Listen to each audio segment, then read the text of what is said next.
En las calles de un cuento yo pasaba mis noches escribiendo canciones y haciendo papelones. No tenía muy claro para dónde agarrar, solo sabía que nadie me iba a poder parar. Bienvenidos a Tu Tiempo Podcast. Un podcast que sí, hablamos de psicología, hablamos de todo un poco, ¿no? O sea, hablamos de crianza, hablamos de tipo de terapia, pero también hablamos de historias de vida, hablamos de historias que no siempre están buenas, pero yo creo que también un poco tienen una enseñanza, ¿no? Tienen algo que aportar, algo que transmitir. Vamos a hablar de política, vamos a hablar de una dictadura, vamos a hablar de un lugar jodido y cómo ser una persona molesta para un régimen opresor. Porque también hay que saber, digamos, en una dictadura una persona no puede ser molesto para la dictadura porque se van a quejar, van a querer reprimir. Y justamente acá tenemos un ejemplo de una persona que no le importó ser molesto para ellos, que está perfecto. Hay que tener huevo, hay que tener valentía. Y es una buena causa, loco, la verdad que es una buena causa. Así que, Jorge Valdés, ¿no? Jorge Valdés. Bueno, mucho gusto, Jorge, ¿cómo estás? Mucho gusto, Alan, gracias por el espacio. Era algo que hace un tiempo veníamos tratando de coordinar, de que se diera, que yo tenía muchas ganas de venir porque ya he visto algunos capítulos. Me encanta el formato así, con más tiempo, en estos tiempos de que todo va tan rápido en las redes sociales, ¿verdad? Y es todo scroll y es poco el contenido de alto valor o que va un poco más a lo profundo, ¿no? Y por eso me interesó la invitación. Además tenemos un gran amigo en común, que es Bruno. Sí. Y por eso, nada, acá estamos. Seguimos molestando desde el sur del continente ahora. Y ahora vamos a molestarlos mucho, porque en realidad ya que estamos afuera, ya acá se puede decir lo que sea, está todo bien. A mí en Cuba no me va a perseguir nadie, pues no sé ni quién soy. O capaz que sí. O ahora sí. Ahora que te tengo a vos acá sí. Pero no importa. ¿Bien? Vale la pena. Vale la pena. Vamos a hablar un poquito, como les dije antes, de política, comunismo entre muchas comillas. Vamos a hablar sobre cómo se vive en Cuba, vamos a hablar un poco sobre tu experiencia de vida en Cuba, cómo es ser una persona molesta para el régimen, qué te tocó pasar por ser una persona molesta para el régimen. Vamos a hablar un poco de cómo te fuiste dando cuenta, ¿no?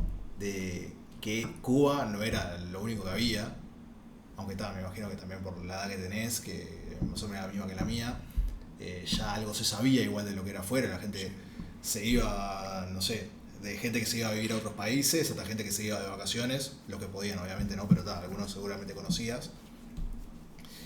Y no era como, yo que sé, en los 90, que capaz que la gente no tenía ni puta idea que había afuera. Es más, creo que no se podía ni salir. Sí, no, prácticamente no. Poco a poco fue permeándose. Evidentemente la Cuba de los 60, partiendo de los inicios de nuestra desgracia, ¿no? No es la Cuba de este siglo XXI, ni mucho menos la Cuba actual, ¿no? Una Cuba que permeó de a poco, número uno, la internet, escasa, poca, cara, prácticamente inaccesible para el cubano, pero que llegó a partir de 2016-17 de una forma inevitable, ya como parte del proceso de globalización del continente. Y Cuba, a pesar de que siempre estuvo aislada al mundo, bueno, por suerte tuvimos eso a nuestro favor también, ¿no? El internet que poco a poco, como un cuentagotas, empieza a entrar información adentro de la isla que antes no era accesible. También hay que decir que no es una información como la que estamos acostumbrados a vivir en el mundo libre, ni en Uruguay, ni mucho menos. Siempre hay cortafuegos por parte del Estado, del sistema, del régimen, vamos a llamarle, la dictadura, que evita que uno pueda acceder 100% a esa información, pero siempre uno busca la forma, siempre hay resquejos, sobre todo cuando uno es inquieto políticamente o tiene esa avidez por informarse o tener acceso a información y saber qué está pasando más allá, ¿no? Porque uno se siente muy aislado en Cuba, estás en un país en una isla en el medio del Caribe que no tiene frontera con nadie. Entonces, si no tienes acceso a la información más allá de la que te brinde el sistema, es muy complicado. Pero como te decía, siempre hubo formas, siempre el cubano encontró formas de informarse. En mi caso, por ejemplo, yo recuerdo desde muy chico, ya teniendo 12, 13 años, en plena formación, preadolescencia, en mi casa siempre llegaba a través de pendrive, de forma clandestina, con voz baja a mis padres, siempre una información o algún blog que era muy leído en su momento, y en Uruguay se leyó mucho. Y siempre me llama la atención cuando hablo con generaciones más grandes que las nuestras, ¿no? Sobre todo de esas generaciones de los 70, de los 80, que leyó también a esa bloguera que es Giovanni Sánchez, que la recomiendo que la busquen. Todavía se encuentra dentro de Cuba, ella es una periodista, filóloga, académica, intelectual muy buena, que desde dentro de Cuba siempre, previo al internet o cuando nadie todavía se dedicaba a hacer un periodismo realmente que alcanzara o tuviera una connotación de ese tipo de difusión, ella lo hacía. Ella escribía en su computadora y un pendrive salía esa información desde dentro de la isla hacia Alemania, hacia Europa, se difundía para saber qué estaba pasando en Cuba, ¿no? O sea, vendría a ser la botella con el papelito que se tiraba al agua, moderno, ¿no? Sí, y esa información que salía en un pendrive, que realmente era un documento de texto básico, sin imagen y sin nada. Un Word, tal cual. Yo recuerdo que nosotros en casa la poníamos en un DVD que tenía un puerto USB, que éramos privilegiados nosotros, ¿no? De tener ese DVD, todo el mundo por supuesto no tenía. Y mi madre ya lo tenía. Bueno, salir de esta semana, llamar a vecinos que sabíamos que podíamos confiar, porque obviamente no podíamos confiar en todos los vecinos. Esa información era una información en ese momento delicada y no era nada del otro mundo. O sea, entendamos que era un periodismo crítico, realista, con evidencias empíricas que atravesaba socialmente lo que estaba viviendo Cuba, pero muy bien escrito, ¿no? Con esa calidad que tiene ella y esa impronta que le da. Y yo recuerdo estar tan chico y vivir esos momentos como era como wow, ¿no? O sea, como alguien... Como yo estoy dentro de Cuba y tengo que esconderme. Bueno, mi madre decía, bueno, si tocan la puerta no habrá nadie. Decía a mi familia, a mi abuelo, a mis padres, vamos a ver esto. O vamos a llamar a tal vecino para mostrarle. Y era todo como una suerte de... era una aventura, ¿no? Parecía que es como vivir en Cuba. Para vivirlo, para entenderlo hay que vivirlo. Pero es como estar en una película de ficción. Es súper complejo. Y en ese contexto me crié yo, en una Cuba donde tenías 4 o 5 canales de televisión solamente, todos oficialistas, que cuando era el noticiero a las 8, decidía Fidel Castro en ese momento, se transmitía en cadena, discursos de 7, 8 horas, lo que se le ocurriera al dictador hablar, y era muy complejo. O sea, en esa sociedad tan cerrada y teniendo esa única opción, tener un pensamiento contrario y darse cuenta a temprana edad de que naciste en el lugar correcto, pero en el momento equivocado, y que es la realidad que te toca afrontar y tratar de sortear día a día la censura, a tus propios vecinos que te podían delatar con el régimen por pensar diferente solamente, ¿eh? No estamos hablando de hacer un activismo directo contra el sistema, ni mucho menos. El simple hecho de emitir una opinión en público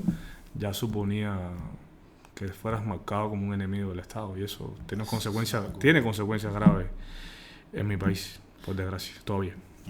Bueno, vamos un poquito por orden, ¿no? A mí me interesa saber un poquito cómo fue tu infancia, o sea, no solamente la clandestinidad y esa, si se quiere, la picardía de agarrar el DVD, venga familia, cierre la puerta, cierre las cortinas, que nadie vea. Yo quiero saber un poquito cómo está nacer ahí, la escuela, cómo se alimentaban, si comían todos los días, cuánta comida comían, qué calidad de comida había. He escuchado horrores en cuanto a eso. Y eso que vos sos de La Habana, ¿no? O sea, sí. Ahí dentro de todo, tipo, era malo, pero en otros lugares seguramente era mucho peor. Tal y cual. Nada, cómo era todo el adoctrinamiento en las escuelas, si es que había, desde chiquito. y si viste cosas, no sé, a los opositores, tipo si los descubrían, los agarraban y era algo como, yo que sé, como en Irán, que capaz que los agarran y les hacen el paseo de la humillación, o si es algo más entre bambalinas, ¿cómo es? Contá un poquito. Mira, yendo desde la infancia y en el orden de tu pregunta, es complejo porque el adoctrinamiento es uno que está afuera ahora o según va creciendo y se va informando y se va dando cuenta de lo que es más allá de esos barrotes de agua, ¿no? Que se dice de forma metafórica. Cuba es una cárcel con barrotes de agua. A cielo abierto. Sí, a cielo abierto uno va dándose cuenta de lo que hay, pero pero uno incluso teniendo poca conciencia y siendo pequeño, yo recuerdo la universidad, me corrijo, la escuela primaria, que son los primeros años, cuando uno tiene 7, 8 años y está en plena formación y empieza a chocar con las primeras enseñanzas. Ya yo ahí empezaba a tomar conciencia y también, por supuesto, en gran parte, por supuesto, por lo que recibí en casa también, ¿no? Por la información, o sobre todo, no información directa contra el régimen, sino por los valores, porque hay temas que también trascienden a lo político, que van por la parte de ética, moral, y lo que está bien y lo que está mal. Y ya desde ahí, desde esa primera infancia, yo empiezo a ver cosas que yo decía, esto está mal, esto no puede estar bien. Y te pongo un ejemplo. La libertad religiosa y el cercenamiento de las libertades religiosas a mí me chocó mucho siendo niño. Pero yo tenía amigos en el aula, en la clase, que eran testigos de Jehová, por ejemplo, por citar el ejemplo más común, que es una religión que para Cuba y para el sistema cubano siempre fue vista como protestante. ¿Por qué? Por ejemplo, nosotros como estudiantes en la educación pública, que es la única que hay en Cuba, te obligan a utilizar un uniforme. Y un uniforme tiene una vestimenta, una pañoleta, y cada atuendo significa una cosa. Y eso te lo van inculcando, te lo van adoctrinando desde pequeño. El rojo significa la sangre derramada por los mambises, que hasta ahí está todo bien esa retórica, porque los mambises en Cuba eran negros, en su mayoría insurrectos, que se rebelaban al poderío español en la etapa colonial y demás, pero después venían otras cosas, por ejemplo, cada mañana nos formaban, es una formación militar, de más chico iba adelante, más grande iba detrás, tienes que repetir consignas, como por ejemplo, pioneros por el comunismo, seremos como Che, es una consigna que tienes que repetir mañana tras mañana, tienes que cantar el himno, y estos amigos míos, que eran niños, son niños en su primera infancia, por ejemplo, sus padres le decían, no puedes cantar el himno nacional. O sea, cuando te piden en la escuela, tú no vas a cantar el himno. La pañoleta, que era azul o roja, depende del grado que tuvieras, no lo usaban. Y eso era un problema, porque ellos eran como anti a lo que era obligatorio hacer día tras día. Y eso era increíble como sufrían. Yo me acuerdo de amigos pequeñitos, o sea, niños, de verlos con la cabeza agacha en el aula llorando, el bullying que sufría por parte de los otros niños, que por supuesto uno siendo niño no toma conciencia de lo que está viviendo ese niño por una decisión que no es ni suya, ¿no? Que es de los padres, que en cierto modo es una decisión valiente, pero bueno, también está sometiendo al niño a una presión grande en una edad de formación que es muy importante y que por supuesto después eso le va a traer repercusión a la larga. Pero ¿qué te quiero decir? Que es un ejemplo muy básico o muy pequeño, que casi no siempre se habla de ello, pero yo sí lo tengo como una memoria de choque, de lo que me empieza a molestar y de lo que empiezo a decir, esto está mal, esto es una injusticia, ¿por qué tienen que hacerle bullying? ¿Por qué si venía una visita, como se le llama, entre comillas, le llaman las directivas de los centros estudiantiles, cuando viene alguien a supervisar, tiene que estar todo correcto, tiene que estar todo bien, tienen que estar todos los niños perfumados, bien portados, que no era el día a día, era toda una farsa, se montaba. Por ejemplo, estoy recordando delegaciones que venían, por ejemplo, de Chile a ver la educación cubana y eran visitas que se preparaban. O sea, se notificaba de organismos superiores al centro educativo, que eran, por supuesto, parte del régimen, porque en Cuba todo es del régimen. Sí, claro. Es un régimen autoritario que abarca todo, instituciones, organismos gubernamentales o no. se notificaba, hay una delegación, tiene que estar todo impecable, todos los alumnos dentro del aula, ese día que la comida que siempre venía con gusanos era la mejor comida, un día, ¿no? El día que venía, por supuesto, la delegación, porque era la imagen que había que vender al mundo. Cuba es una potencia en educación. ¿Delegación de qué? O sea, ¿quiénes venían? No, o sea, yo no tenía conciencia de quién venía, pero ahora después siendo ya más mayor, imagino que eran invitados que tenía la revolución, o Fidel invitaba gente a lucir el sistema educativo de excelencia cubano, Sí, claro. y se preparaba, era una obra de teatro. El día a día no era ese. ¿Y por qué recuerdo esto? Porque cuando esas cosas pasaban, a estos alumnos o compañeros míos que eran niños, los sacaban del aula y se los llevaban. Y los dejaban solos, trancados, completos, prácticamente oscuras, por ejemplo, en la biblioteca. Y eran 2 o 3 o 4. Y ahora después, siendo grande, yo me he puesto a pensar en retrospectiva, ¿no? Que cómo se sentirían esos niños, ¿no? Tan inocentes, ¿no? Psicológicamente yo imagino que hasta el día de hoy eso tiene consecuencias en ellos. Y por eso te digo, ya el choque con la imposición y con el adoctrinamiento es desde temprano y pasa por todos los puntos de vista. O sea, hasta el tema religioso en Cuba es súper. Ahora hay un poco más de apertura, ellos han como tomado un poco más de distancia y demás. Pero al inicio de la revolución, por ejemplo, el catolicismo en Cuba fue perseguido. Hay mucho material cinematográfico que lo refleja de los 90, de los 2000. Hay algunas películas cubanas que reflejan. Hay una que tiene un pasaje muy bueno, que es algo que se volvió costumbre, más bien una imposición cultural o una apropiación de la religiosidad, sobre todo el catolicismo que instauró Fidel a nivel microsocial, que era común que en Cuba los católicos, como todavía lo es y en otras partes del mundo, identificaran las puertas de su casa con una frase que decía: "Esta es tu casa, Jesús". Así se identificaba. Fue tanto la persecución al catolicismo que en Cuba no se podía decir que tú eras católico. Estoy hablando de los inicios de los 60 y la revolución. Era comunismo, revolución y más nada. Entonces Fidel empieza, y los fidelistas, sobre todo los fanáticos y demás, entendamos que es el inicio del proceso revolucionario, a poner en sus casas: "Esta es tu casa, Fidel", como contraveniendo esa narrativa que era genuina, autónoma de la comunidad religiosa en Cuba. Y empieza a ser perseguido el catolicismo, pero no paró ahí, empieza a ser perseguida las instituciones parafraternales, la masonería. Fue perseguida, muy perseguida a los inicios de la revolución y hasta sus años más para adelante, ¿no? A tal punto que, bueno, la masonería, él no la,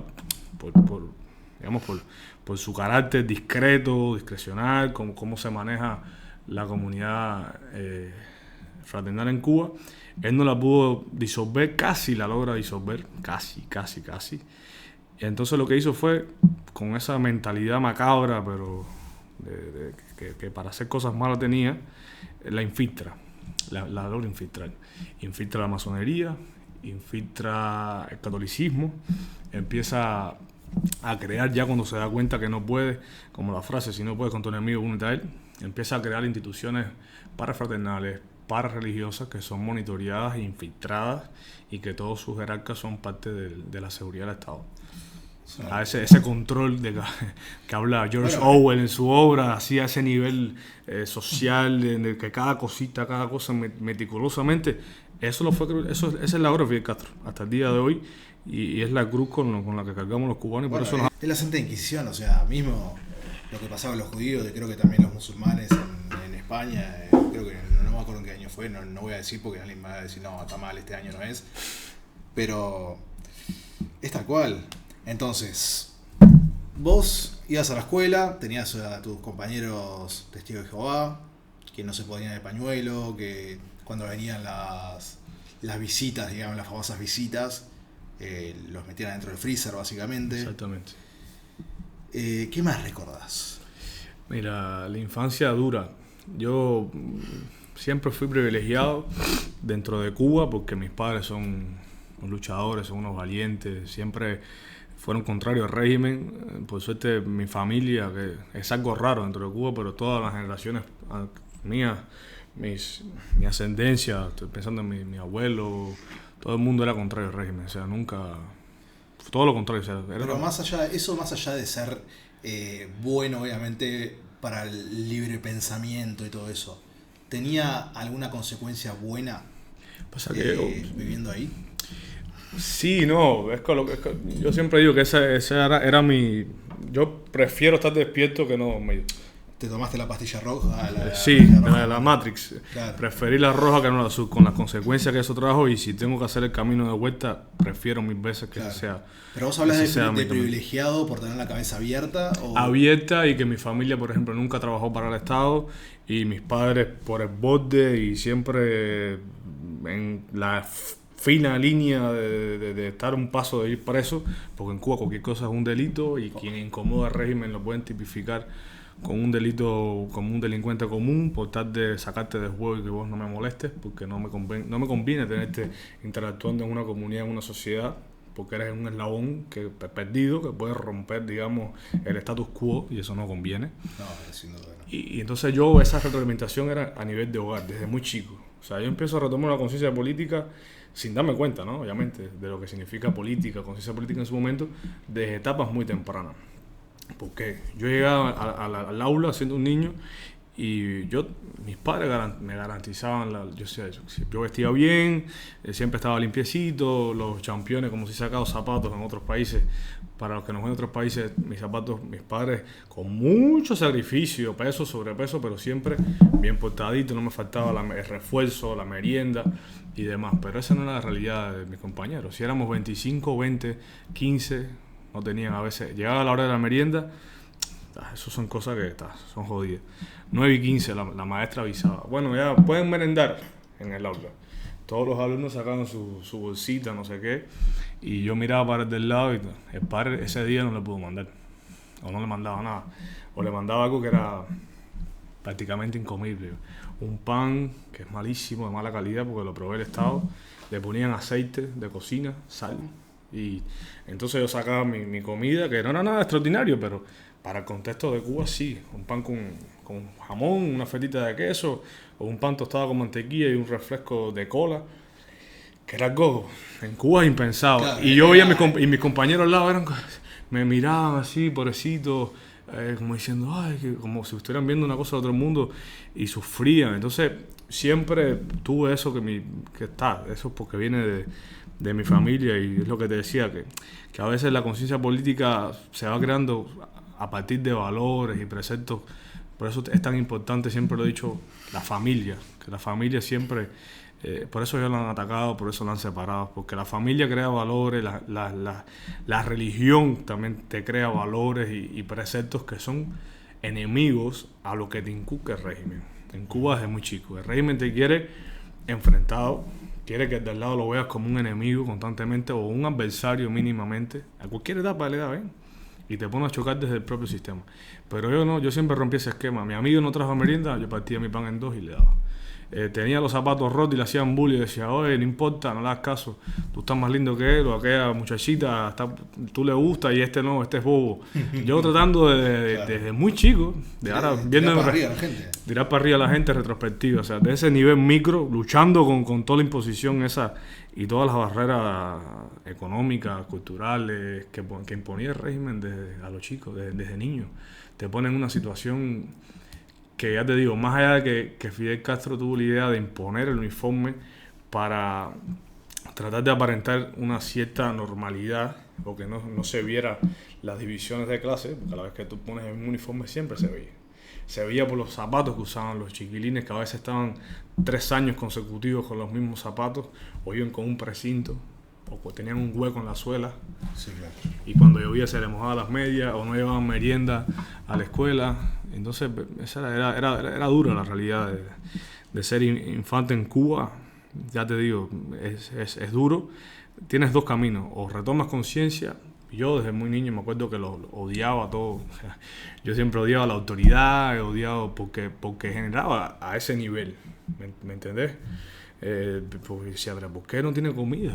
Y yo iba a mi casa después y hacía todo el descargue del día, que era todo el adoctrinamiento, por supuesto. O sea, te estoy hablando que yo tuve profesores yo tenía 9 años, por ejemplo, que nos encerraban en el aula a las 15 horas, por ejemplo, cerraban todo el aula. Obviamente era una persona que ahora en retrospectiva me doy cuenta que psicológicamente, psiquiátricamente no estaba bien, pero estaba frente muchos años de mi aula, por ejemplo, de mi clase, y nos decía, bueno, vienen los americanos, ahora sí vienen los americanos. Y repetía esa retórica, vienen los americanos significaba que estábamos propensos o ante una inminente invasión de los Estados Unidos, ¿no? Esa retórica sesentista que vendía el régimen, vienen los americanos, y que siempre Fidel Castro inculcó hay que estar preparado para la defensa, el cubano tiene que saber tirar, portar armas, servicio militar obligatorio, con esa excusa tonta que siempre tuvieron. No sabía que había servicio militar obligatorio. Todavía hasta el día de hoy mueren muchos jóvenes cubanos por negligencia del régimen. Es una forma, prácticamente estás preso en el servicio, prácticamente una forma de ir preso 1 o 2 años de tu vida, dependencia de si vas a continuar un estudio académico o no. En la calle no te quieren, te obligan a pasar el servicio si no vas preso directamente. Sí, es obligatorio. Y en unas condiciones, ya te digo, es como estar preso. Claro, o vas preso o vas preso. O sea, no puedes escapar del servicio, claro. No puedes escapar ni forma.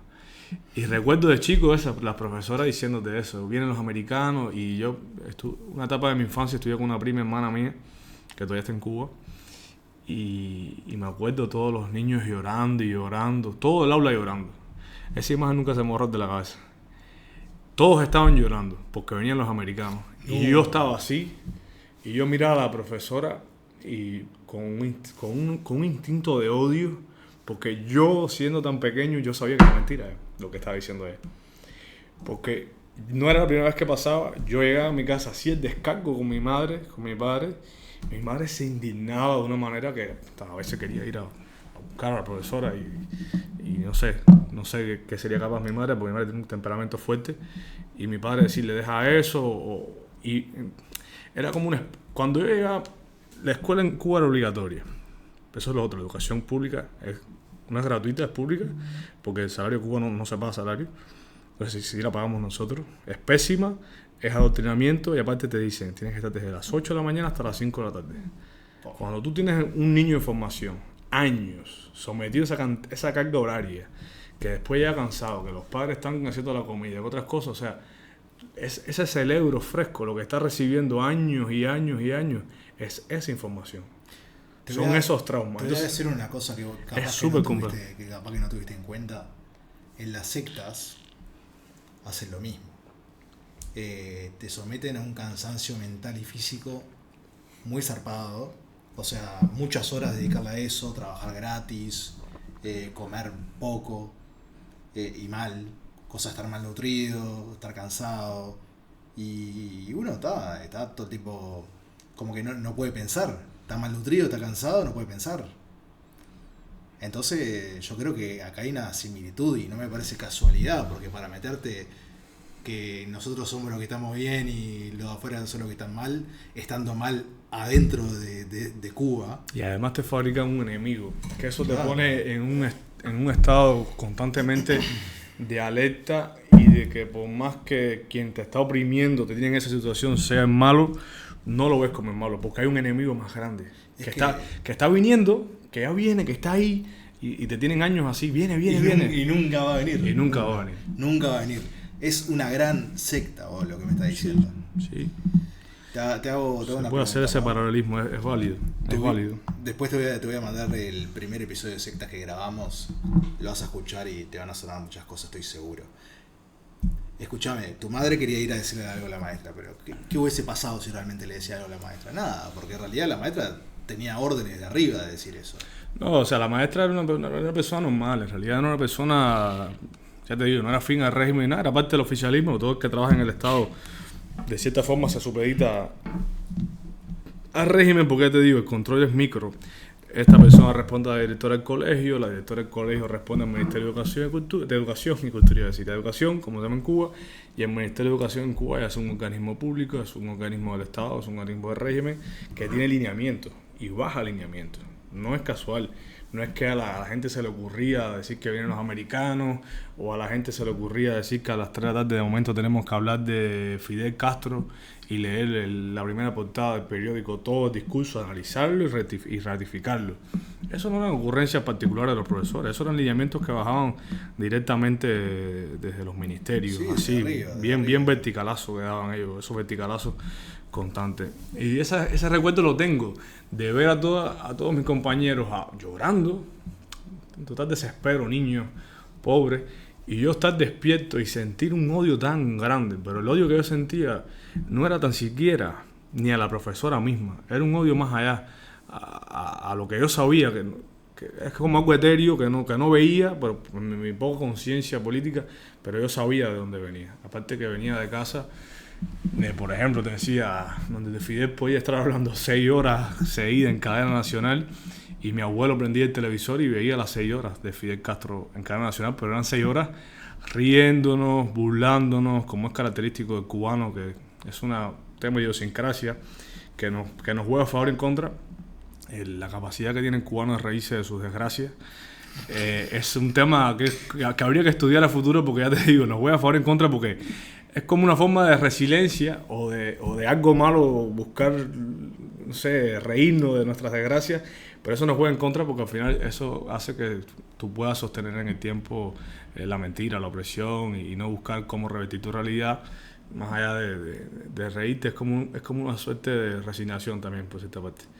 Pero si veía a mi abuelo, a mis padres, este viejo loco, o por ejemplo Fidel Castro decía una línea y él decía otra y lo rebatía, porque vienen los americanos, volviendo el ejemplo para no divagar mucho, eso es mentira, que americanos es que si los americanos no les importa Cuba, los americanos están en lo suyo por allá, y eso mismo iba entrando, tac, tac, tac, tac, y era como la contraparte de lo que se me quería adoctrinar en la escuela.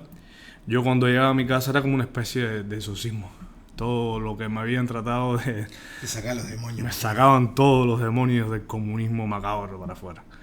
Y por eso ya te digo, desde muy chico, esa era mi realidad, esa era en el contexto donde me movía. Y claro, según vas creciendo, adolescencia, y ahí sí empiezas a darte cuenta de otras cosas, empiezas a madurar políticamente, y no solamente políticamente, sino desde todo punto de vista como ser social, pensante. Ya te digo, yo no tenía necesidades básicas prácticamente cubiertas. Nosotros éramos una familia de clase media baja, que no llegábamos a fin de mes bien, a veces medio corto, pero digamos teníamos tiempo o la capacidad de poder, sobre todo mis padres, mi abuelo y mi familia, de poder emplear el tiempo en criticar, en ver qué está bien, qué está mal, y que bueno, siempre hubo esa percepción en mi casa de nos tocó nacer acá, tratemos de tomar lo bueno o de hacer nosotros nuestra vida lo mejor posible, lo más feliz posible, dentro de las limitantes, y después, bueno, y tratar de chocar con ellos lo menos posible, pero al final es inevitable. Y sí, obvio, aparte uno cuando ya tiene esa rabia, que tarde o temprano sale toda la mierda.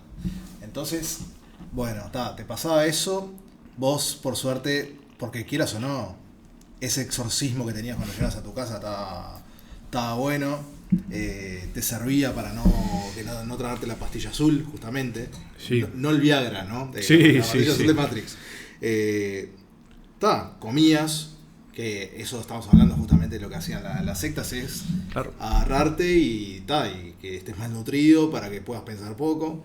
Tenías tiempo en familia para charlar, criticar, que por lo que me decís es un lujo. Sí. Era un lujo ahí, Sí. seguramente hoy más que nunca. Entonces eso también contribuyó a que no te lavaran la cabeza. Sí, total. Pero yo también al mismo tiempo sé que muchos cubanos se fueron a la mierda ahí también. ¿Qué onda? O sea, ¿era común ser opositor o no era tan común? No, todo lo contrario. Todo lo contrario. O sea, por lo menos opositor que... estar despierto, digamos. Claro. O no estar con el régimen que... No, era... Mira, en Cuba después de hablar... O sea, habrá que estudiar cuando caiga, porque va a caer como han caído todas las dictaduras comunistas, ya sea por su propio peso en su mayoría, o el día que la rebelión sea lo suficientemente grande para que ellos salgan del poder. Habrá que estudiar y lo vamos a hacer, ¿no? Pues para eso van a estar los historiadores, los antropólogos y los que se dedican a la materia, al cubano a la sociedad cubana como ser social. Por ejemplo, mira, por eso siempre hablo del microcontrol. Por eso no se entiende a veces desde fuera de Cuba cómo un régimen logra, estando en el hemisferio occidental, estando en Latinoamérica, con tanta cercanía a los Estados Unidos, demorar más de 65 años en la misma situación. Porque el control fue a un nivel de experimento, de rata de laboratorio, que por supuesto ahí viene todo el Kremlin, toda la URSS, todo el pensamiento macabro Fidel Castro que hizo. Pero en Cuba tú no tienes ni movilidad, para que se entienda. Tú naces en un barrio. Yo vivía en un barrio humilde, eso sí tengo que decirlo. Mi barrio era un barrio humilde. Nosotros en un apartamento vivíamos mis padres, un apartamento de 2 dormitorios, vivía mi abuelo, mi mamá, mi papá, yo, después nació mi hermano, y había que arreglarse ahí como pudieran, porque esa es la situación del cubano promedio. O sea, no es como que, por ejemplo, aquí tú te mudas, ¿de dónde tú vives, Alan? No, ahora estoy en Ciudad Vieja, no, ahora estoy viviendo en el barrio Cordón, no. En Cuba tú naces en el Cordón, en el apartamento de tus padres. Posiblemente tus padres viven ahí, no, pero posiblemente los padres de tus padres vivieron o viven ahí si aún viven. Vas a vivir tú y probablemente van a vivir tus hijos, porque no hay... La situación de vivienda en Cuba es compleja. En Cuba no se construyen edificios. O sea, no es como acá que tú caminas por las calles cuando están construyendo un edificio. No. La construcción que hay en Cuba fue la que duró hasta los años 80, que son todos estos edificios horrendos, que son como moldes de bloques, que son construcciones soviéticas de cuando la URSS. Esos edificios estaban tan, y esos edificios son los que están hasta hoy. Entonces tú naces ahí. ¿Qué quiere decir esto? Que tu vecino del frente sabe quién tú eres, pero no sabe quién tú eres. Sabe quién es tu padre, sabe quién es tu abuelo y quién fueron. Y los hijos de tu vecino van a jugar con los hijos tuyos y así. Entonces todo el mundo sabe quién es todo el mundo en ese edificio. Mi edificio tenía 20 apartamentos. Eran dos escaleras, una entrada. Tú entrabas por cada una escalera donde hay 10 apartamentos y 10 apartamentos. Yo de memoria ahora, yo cierro los ojos y te puedo decir quién actualmente todavía está viviendo en mi edificio en Cuba. Fulano. Y dónde está ubicado el apartamento que era el encargado de controlar los otros 19 apartamentos. Que eso Fidel Castro lo llamó Comité de Defensa de la Revolución. CDR. ¿Qué era el CDR? Nada, era una persona que... Una rata, básicamente. Que el régimen le daba un poquito más de prebendas. Por ejemplo, si por la libreta de abastecimiento que te tocaba, te daban 1 litro de aceite, a él capaz le daban 1,5 litros, le daban unas habitas con unos pedazos de pollo, así como si fuera... El régimen te trata como si fueras una bestia, ¿eh? No es que tampoco te dé las grandes prebendas, ni que te van a dar un auto. No. Esto te estoy hablando de un nivel muy bajito. Y esta persona se dedicaba a informar, sabía quién tú eras, si estabas estudiando o no, quién entraba a tu casa, quién no, si este mes tú comprabas como siempre, trabajabas con 2 bolsas, o te bajabas con 3, ya bueno, ¿por qué no se baja con 3 bolsas si siempre se baja con 2? A eso se dedicaba esta persona, a más nada. Y por eso tenía prebendas, favores, o la gracia del régimen, entre otras cosas, ¿no? Lo que para hacer eso no podía laburar, o sea, no podía... No, es que su trabajo exactamente es eso. O era una persona también que podía trabajar, y eso es lo otro que hay que entender. En Cuba poca gente trabaja, poquísima. Porque hay un sistema, o sea, hay una bolsa negra grande, que es la que siempre ha existido, por eso el cubano subsiste. Hoy en día sobrevive, ya no es muy complejo. Poca gente, por ejemplo, en mi casa, para el Estado, ¿no? O sea, entiéndase que en Cuba todo es del Estado. Sector privado, muy poco hace unos añitos atrás, que es controlado igual por el régimen, o sea, prácticamente es inexistente. Es muy poco. Y mi familia, por ejemplo, nadie trabajaba. Mi padre no trabajaba para el Estado, mi madre tampoco, mi abuelo sí, pero la mayoría no trabajaba. O sea, en mi casa no trabajaban. No por nada, sino primero que los salarios eran simbólicos. O sea, ir al trabajo en Cuba era, por ejemplo, si tú trabajabas en una fábrica de media, tú trabajabas, el Estado te daba, no sé, $8 todos los meses. Y tu trabajo consistía en ir e invertírtela en tu día a día para robarle al Estado, ¿no? Medias, y después revenderla en el mercado negro, y con ese dinero entonces comprarle, por ejemplo, el que roba jamón, le comprabas el jamón, o ibas al Estado y comprabas eso. Pero esa es como la dinámica. Por eso es que en Cuba, culturalmente o socialmente, está bien visto el robo. Porque el robo en realidad, el robo me refiero, entiéndase al Estado. Sí, robar al Estado. Robar al Estado, no al vecino, no una rapiña, no sacar un celular, sino robar al Estado está normalizado y se ve bien. Que eso también juega en contra cuando digamos, no a todos, pero una parte de nuestra migración, cuando sale de Cuba, tiene que reeducarse también un poco en eso, porque uno ve a todo lo que sea parte del Estado o propiedad pública, no lo valora tanto, o le tiene ciertos recelos, o no confía en la institución, porque viene que el Estado en Cuba es el enemigo tuyo. Viene traumado, básicamente. Viene traumado, exactamente. Viene marcado y el Estado es todo lo que está mal. Y es lo que hablábamos previo a aprender las cámaras, que a mí no me gustan las comparaciones, pero son buenas, ¿no? Con el tema venezolano. El venezolano viene de un capitalismo más reciente, de otros mecanismos, conoce más fresco lo que es algo, tener plata bancarizada, tener una tarjeta de crédito, comprar, vender, mudarse, hacer vida, tener fronteras, tener acceso a internet previo a nosotros, etcétera. El cubano no. El cubano, la revolución al inicio, el régimen, lo convirtió en un ser primitivo, que era lo que tú me hacías el paralelismo con la secta, y yo voy a ver el capítulo, pero lo convierte en un ser primitivo a un nivel de que tienes que vivir al diario, como te decía, por ejemplo, si trabajas en la fábrica de media, pensar cómo hoy me voy a robar la media, y que no te agarren, ¿no? No te agarran Si te agarran y robándole al Estado, te puede estar 5 años, 10 años, 8 años preso, por robarte un par de medias. Así de sencillo. Porque es propiedad del Estado, y en Cuba lo que es del Estado no se toca. Y porque eso no es un delito, no es que te robaste las medias, estás atentando lo mismo contra el proceso revolucionario. Lo que hace el invente en sus códigos penales, que cada rato los tuercen, los modifican, y cada vez es más restrictivo y peor y más violador de los derechos humanos. Y así se da el contexto. Pero ser opositor en Cuba, volviendo al inicio de la pregunta, si era común, no.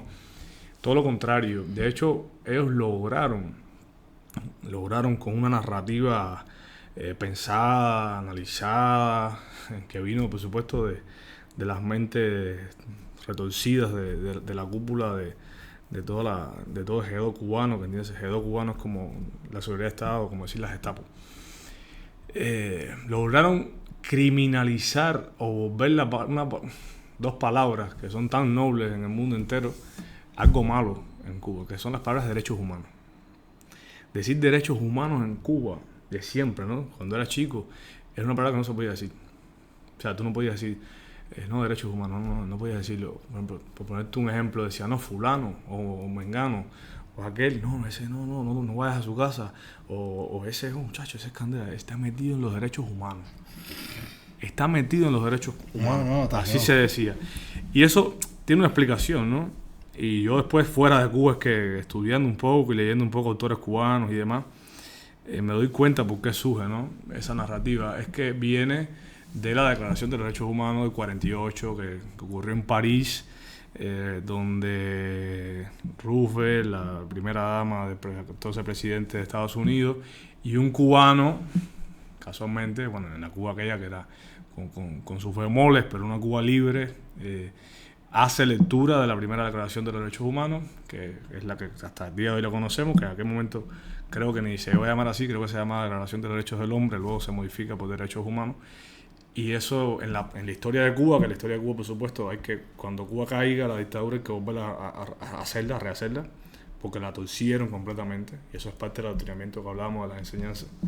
O sea, la historia es la que contaron ellos. Ellos desaparecieron todos los libros, todo, y reescribieron la historia a su conveniencia. O sea, nosotros realmente la historia cubana, para el cubano no está. Tienes que salir de Cuba, porque las editoriales no la publican, hay una línea oficial y demás. Es súper complejo. Me cuesta incluso me voy del tema constantemente porque son tantas cosas y tan complejas para entenderlo. Pero de ahí viene la génesis de por qué en Cuba se convierte la palabra de derechos humanos en algo malo.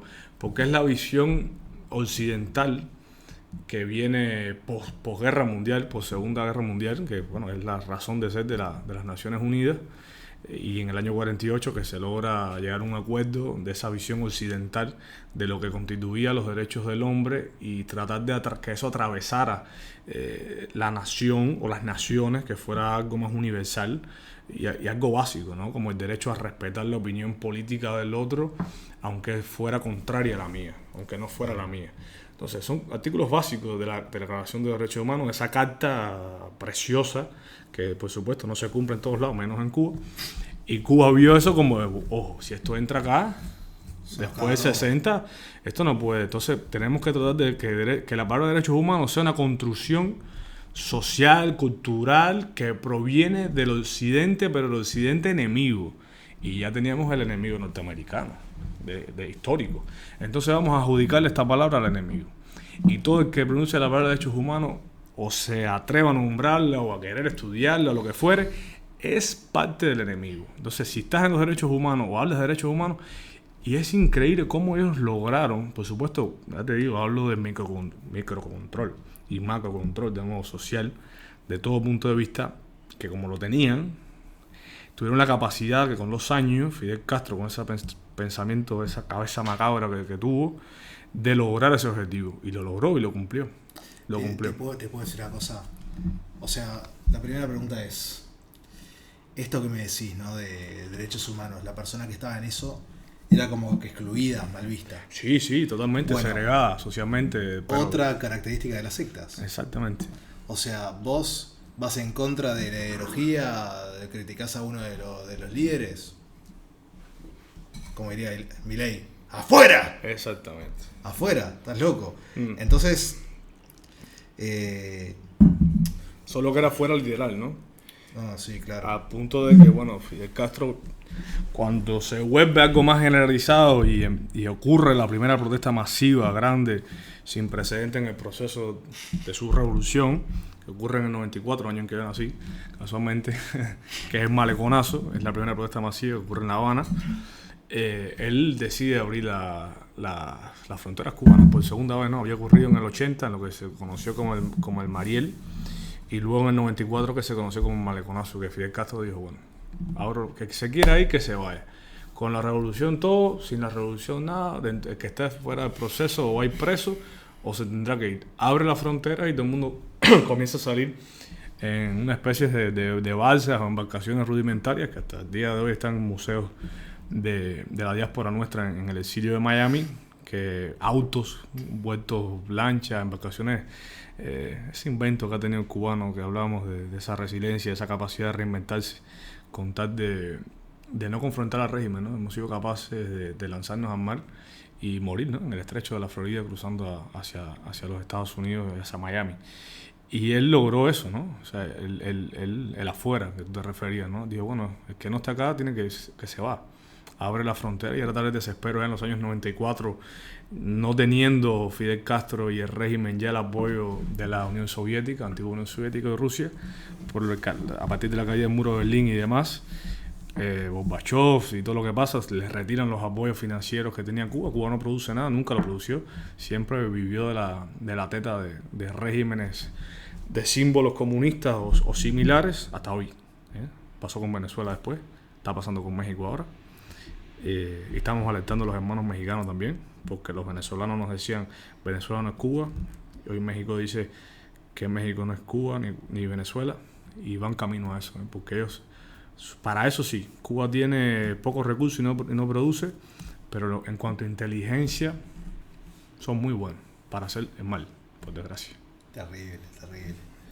Bueno, entonces te quería preguntar algo tipo de manera medio breve. Vos hablaste de la lista de la asignación de la comida de cada uno, de cada familia. ¿Cómo es eso? Mira, es un sistema de abastecimiento, se llama así, libreta de abastecimiento, que es una asignación que hace el régimen. Claro, volvemos al tema, como Cuba no produce y los recursos que tiene son extremadamente limitados porque son dependientes de potencias generalmente que no están en el hemisferio nuestro. Recuerdo Rusia, que fue y ha sido el apoyo mayoritario y parte del problema, ¿no? Era quien sostenía la economía cubana y el abastecimiento. Todo lo que se consumía en Cuba, o la mayoría en Cuba, era de procedencia soviética, ¿no? Sí. Venía de ahí por donaciones o intercambios, o sea, ellos entraban en esa trifulca. Y claro, como era tan limitado, yo no puedo venderte en las tiendas o no puedo comerciar. Lo que hacía Cuba y lo que hace era que era una alimentación restringida y te asignaba, por ejemplo, en tu casa cuántas personas viven. volvemos al tema del microcontrol, que yo siempre hago énfasis en eso porque por eso ha sido exitoso el modelo malvado, ¿no? Se ha perpetuado tanto en el tiempo. ¿Cuántas personas viven en tu casa? 5. ¿Cómo yo sé que en tu casa viven 5 personas? O sea, ¿cómo un Estado puede tener el control? Porque eso tiene que ser censado. Pero no necesitas censarlo, porque en Cuba, lo que te decía, vives tú, viven tus padres, viven tus abuelos y tienes un apartamento en ese edificio o en la cuadra, en la calle, que es quien lleva ese control e informa arriba al Partido Comunista de quiénes son las personas realmente, etcétera. Bueno. Y eso se traduce en que nada, viven 5 personas, entonces tú diariamente tienes derecho a 5 panes. Al mes tienes derecho a 1 libra de aceite. Esto no cubría ni, digamos, una semana de las necesidades básicas de un núcleo familiar. Era algo prácticamente simbólico, como una especie de parche a la situación compleja. Por eso te decía, era lo común en Cuba es que la población tenga hambre, que tu compañero desde niño no lleve merienda a la escuela, refuerzo, porque esto no alcanza. Esto es como algo que el régimen, y no da, te vende. No es que te lo dé. La gente a veces tiene la idea esa de que no, pero bueno, que en Cuba, si en Cuba tú con una libreta, tú vas y te dan todos los productos. Primero podías ir, o vas hoy en día y no hay nada. Y ahí no hay carne, no hay nada. Te daban cosas elementales, o sea, huevos. Te podían dar un cartón de huevo que te lo vendía, ¿no? Para una familia entera un mes. Media libra de aceite, panes, malísimos por supuesto. Y todo así controladito. Y eso juega en contra, porque tú tienes a la persona, al ser humano, constantemente pensando que con eso no vas a llegar a fin de mes, con eso no vas a sobrevivir ni una semana, y después ¿qué hago? Estoy cobrando $8 al mes. ¿Tú crees que esa persona va a tener el tiempo para cuestionarse o pensar, bueno, ¿cómo hago para cambiar el sistema? Porque a mí esto no me está sirviendo, no me está siendo rentable. No, la cabeza esa persona es un ser súper primitivo, volcado totalmente a su instinto animal de supervivencia. Y ahí es donde ocurre ese sentimiento horrible que supo sembrar, y hasta hoy, bueno, de a poco nos estamos quitando, me refiero al interior de Cuba, de la envidia y el confrontamiento entre el propio cubano. Y por eso es que Fidel Castro y todo el aparato represivo cubano consigue ese nivel de control, porque no tienen ni que ellos estar controlando. Ellos hacen que el propio vecino, que tu propio amigo, que tu propia familia, que tu propio compañero de clase, de universidad, de la enseñanza que fuera, se convierta en tu enemigo. Porque claro, si tú tienes un niño que no llevó la merienda, no llevó nada para comer ese día porque sus padres no pudieron, y yo saco mi pan y yo empiezo a comer delante de él, pero yo no le brindo como yo hacía, o él no tenía la suficiente digamos perspicacia o enseñanza desde casa para darme cuenta que él no traía, porque el padre pobre sabe yo la situación en que estaba y no le daba, eso empezaba a generar odio en mi compañero hacia mí, porque con que ese niño no entiende, y si es porque tiene y yo no, y yo tengo hambre y tengo que verlo comiendo al lado mío él, o sea, eso empieza a generar odio, y ese odio se ve en todas las escalas, en todos los estratos de la sociedad cubana, en su mayoría pobre, de siempre. En eso hace que no haya tanta unión tampoco. Y claro, y eso hace que tiene una sociedad fracturada totalmente. Terrible. Fracturada totalmente. Y eso hace que el cubano no pueda tan siquiera pensar. Porque yo no confío en que está al lado mío. Porque el que está al lado mío, no sé, me puede delatar con la policía a cambio de ¿qué? De un cuarto libre de pollo. Porque estamos en ese nivel primitivo de supervivencia en Cuba. Es que miedo, hambre, desconfianza. Es que es un caldo de cultivo que lo que da es eso, o sea, un ser humano que pasa. O sea, yo por eso te digo, no me arrepiento del camino que transité, por el contrario, doy gracias, ¿no? Porque lo que inculca y lo que provocó Fidel Castro, sobre todo estoy pensando en el siglo pasado, ¿no? Que Cuba estaba mucho más cerrada que ahora, era eso, ¿no? Un ser social que vivía temeroso, con miedo, sembraba la envidia, la desidia, esa apatía totalmente. en no tener esperanza, en no tener un proyecto de vida. Todo eso contribuye, por supuesto, a que ellos puedan y logren perpetuarse en el poder y sean la dictadura más longeva del hemisferio occidental. Claro, y aparte te voy a decir otra cosa que no quiero detenerme mucho acá, pero yo hablé con una cubana una vez, con más de una, y me comentó que la gente de ahí no iba al psicólogo. O sea... No, eso es un estigma en Cuba. Ir al psicólogo... Cuba es una sociedad, por la naturaleza de lo mismo que estábamos hablando, ¿no? Primitiva, y estigma, ¿no? Entran las estigmas. Me recuerdo, por ejemplo, el tema del machismo, el tema del racismo, que más allá de lo social está institucionalizado. El Estado mismo se dedica a bajar esas líneas o a inculcar eso desde etapas muy tempranas de la formación de los niños, ¿no? Entonces creces en eso, decir en Cuba voy al psicólogo o el mismo ejemplo de ser homosexual es, bueno, los homosexuales en Cuba, que fue un ejemplo que se me pasó cuando hablamos de la persecución religiosa y parafraternal, los homosexuales en Cuba fueron fusilados, ¿no? Ahí entra la figura de Che Guevara, ¿no? El asesino de la cabaña, como se la apodó desde dentro de la isla, de los campos de concentración, el UMAP, como Fidel Castro decía, cómo vincula el ser homosexual con la disidencia o ser opositor al proceso comunista de la revolución. Claro, como si fuese una elección, ¿no? Todo lo que fuera. Y claro, y es que en realidad, en su mente macabra, él tenía razón para adentro, o tenía un objetivo claro que se había trazado, porque él percibe que todo lo que tiene que ver con religión, lo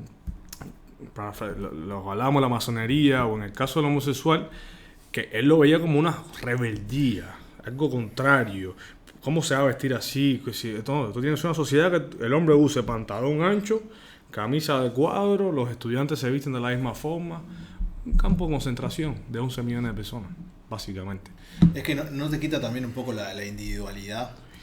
El derecho a elegir, a ese punto, estás tan preso que no puedes ni elegir tu propia sexualidad.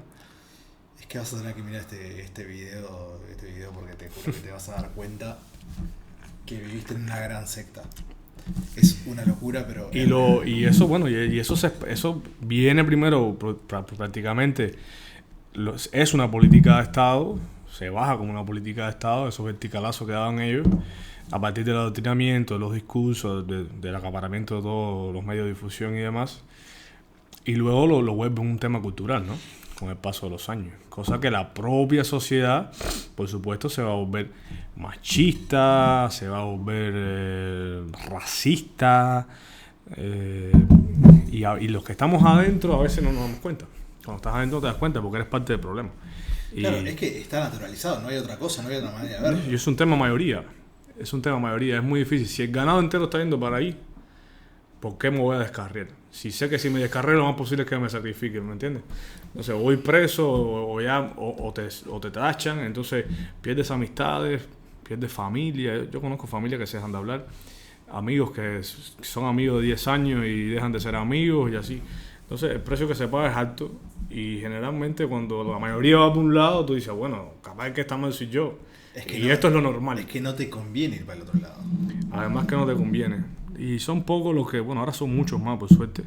Gracias a Dios, la sociedad civil cubana se despertó hace varios años, pero sobre todo a partir de 2020 para acá.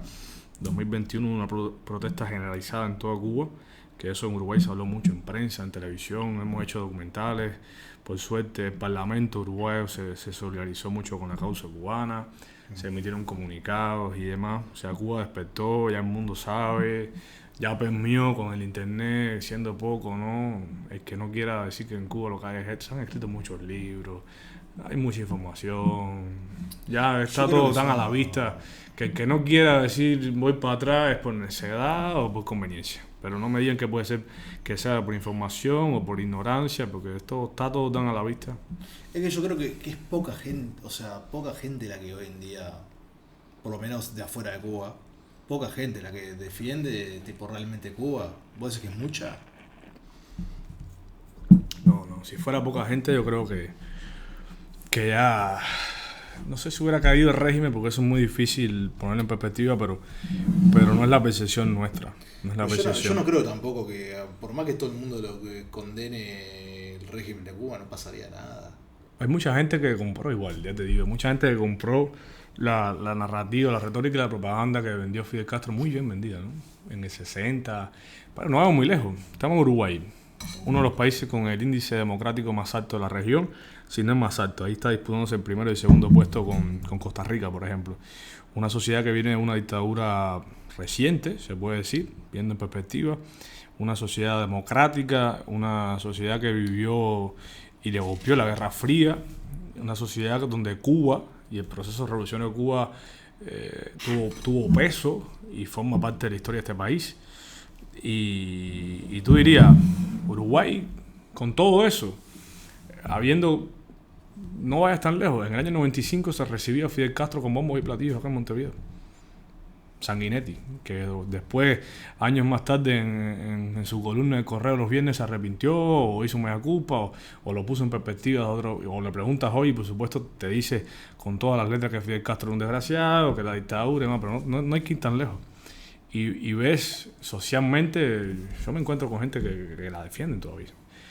Yo publico videos a veces en mis redes sociales denunciando algo que pasa en Cuba o criticando alguna postura de alguien que desde un puesto público, que es totalmente criticable, con un cargo político, por ejemplo, para con Cuba, y a mí las personas te comentan: vete a tu país, aquí no hables, tú no entiendes de historia, o tratan de defender Cuba como sea. Es una democracia diferente, como se dice, o se apela a recursos hipócritas como por ejemplo, que son instauraciones propias de Fidel Castro. Y ahí vuelvo al tema de la relación de los derechos humanos. Como mismo criminalizaron la palabra derechos humanos, ellos empiezan a utilizar otras terminologías para combatirla o para decir, nosotros no formamos parte digamos, de lo que es derechos humanos y demás, aunque son signatarios, y Cuba es parte de la Comisión de Derechos Humanos, increíblemente, de la ONU.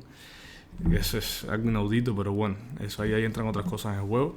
Todo el leverage y el intercambio de votos y cómo ellos logran todas estas islitas y demás controlar. Al final un voto es un voto, sea Argentina o sea Santa Lucía. También pasa con Venezuela. Pero hay gente acá que te dice, por ejemplo, no, porque la autodeterminación de los pueblos. O el bloqueo. Porque están bloqueados. Antes era el enemigo, ahora no, el bloqueo.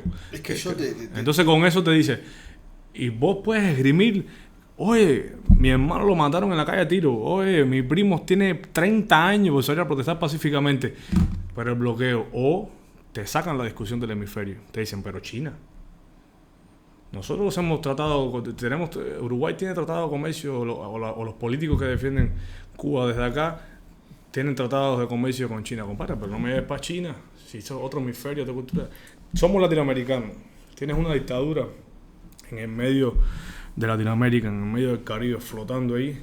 Y ya te digo, ni está en la narrativa, no está, es muy difícil instaurar los debates. Es como que ya la gente, bueno, Cuba está ahí, eso es el problema de esa gente, que emigren, que se las arreglen. Hay como un cierto abandono de parte de... Te puedo decir una cosa que me preocupa profundamente de la gente. ¿Cómo carajo, teniendo un cubano que publica cosas de Cuba, que vivió la gran mayoría de su vida en Cuba, cómo te atreves, cómo el uruguayo o el argentino, el que sea, se atreve a agarrar y decirle al cubano cómo es Cuba? Sí. Es que yo te juro que no entiendo. ¿Cómo pasa eso?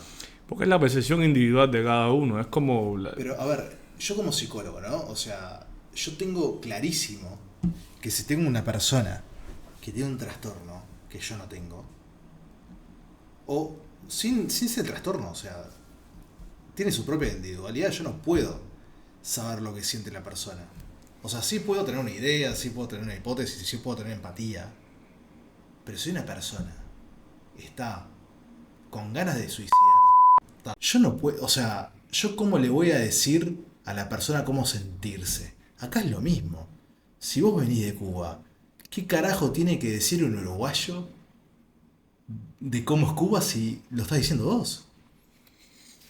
Sí, es complejo. Igual, ya te digo, nosotros hemos sufrido tanto la censura en carne propia que a mí no me molesta cuando viene, por ejemplo, de un ciudadano común o a pie. Es un criterio, en las redes sociales pueden poner cualquier disparate. Yo, por ejemplo, no contesto comentarios, no es algo ni los leo, por un tema de paz también y tranquilidad. Me comprenderás mejor que nadie. O sea, tiendo a publicar y salirme. A veces sí hay comentarios que me causan risa, pero sinceramente no me afectan. No tanto así cuando provienen de personas que sí ocupan roles de liderazgo político, cargos públicos. Ahí sí ya lo tomo como un poco, no me afecta, pero sí digamos que sí entra un poco más en la dinámica porque ahí sí me asusto, ¿no? Como personas que tienen rol preponderante o ocupan un espacio en la vida política o intelectual, ¿eh? No solamente en la política, o un intelectual. Como un intelectual, con lo que significa ser intelectual, y con esa distensión del pensamiento y el cuestionamiento constante de todo prácticamente, o un politólogo puede defender una dictadura de 65 años con tanta evidencia, o el comunismo como ideología, propiamente dicho, con tantas víctimas.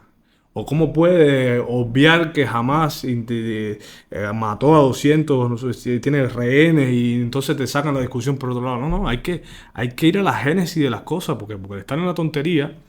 Y a veces creernos con una superioridad moral o irnos por la tangente o por obviar o por abandonar a los hermanos, entendiéndolo desde un concepto latinoamericano, occidentalista, olvidar, y eso después pasa factura. Nos pasa factura a nosotros, pero digo, que Cuba lleve casi 70 años ya ahí bajo ese régimen y nosotros llevamos 65 años despedidos por el mundo, no es culpa solamente nuestra, no va más allá de eso. Hay mucha complicidad, obviamente, porque no es normal. O sea, Cuba está a 90 millas de los Estados Unidos. ¿Tiene qué? Está a 90 millas de Estados Unidos. O sea, estamos a nada de la principal potencia mundial o de que está entre las principales potencias mundiales, de un país donde con sus defectos y sus virtudes hay democracia y se dedica a exportar el modelo y etcétera, pero no importa, o sea, a Cuba no le importa a nadie, porque como no hay recursos, no hay nada. Cuba es como es la oveja negra, a nadie le interesa, hasta que para mí es la percepción que yo tengo. En total abandono. Y por suerte ahora se ha despertado un poco más la cosa.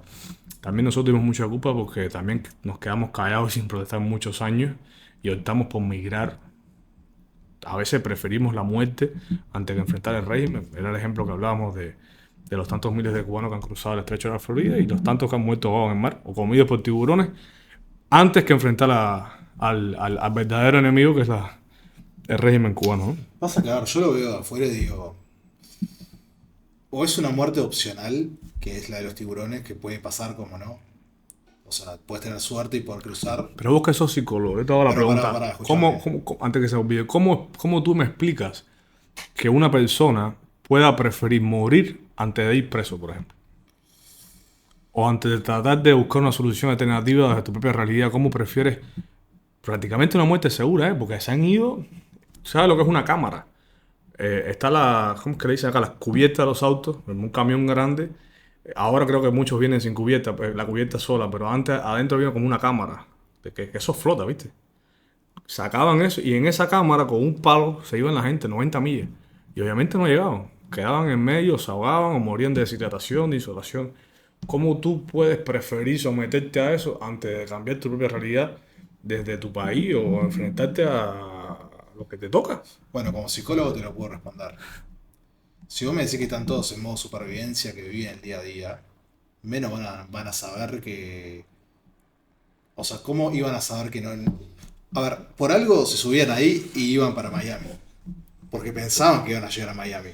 Por la esperanza, claro. Claro, entonces, si vos no te da la cabeza para más que... O sea, no por inteligencia, sino por nutrición, por todo el cansancio mental y físico que tenés, y te querés escapar, no razonás que te vas a subir una cubierta y no vas a llegar a Miami.